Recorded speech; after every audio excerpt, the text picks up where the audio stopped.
would like to see it end. It wasn't my war, it was Biden's war.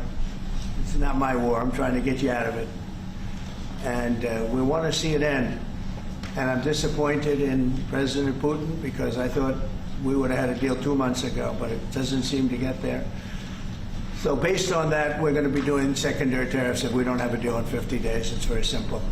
And they'll be at 100%. This is again Europeans stepping up. So I've been in contact with many countries. I can tell you that at this moment, Germany massively, but also Finland and Denmark and Sweden and Norway, the United Kingdom, the Netherlands, Canada, they all want to be part of this. And this is only the first wave. There will be more.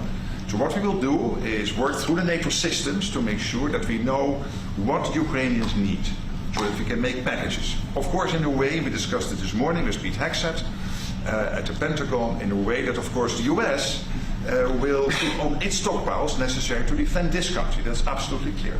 But it will mean that Ukraine can get its hands on really massive numbers of military equipment, both for air defense, but also missiles, ammunition, etc., etc.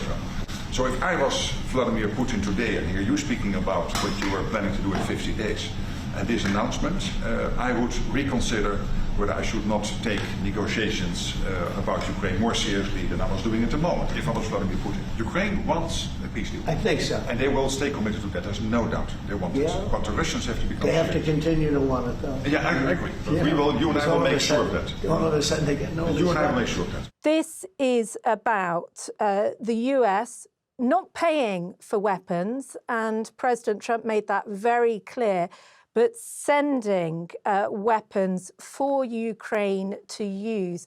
Now, the NATO chief did say that the whole deal is also about missiles and ammunitions, and we know that this is worth billions of dollars in military equipment. So just to clarify, it's going to be purchased from the US, it's going to NATO, it's going to be done very quickly, and we're told distributed speedily to the battlefield in Ukraine. We've just had some clarification in from a White House official saying that what Donald Trump means is he's going to impose 100% tariffs on Russia, secondary sanctions on other countries that buy oil from Russia if a deal isn't struck in 50 days. So clearly, the US president feeling now, I mean, he said in that news conference in the White House that he's very disappointed with President Vladimir Putin.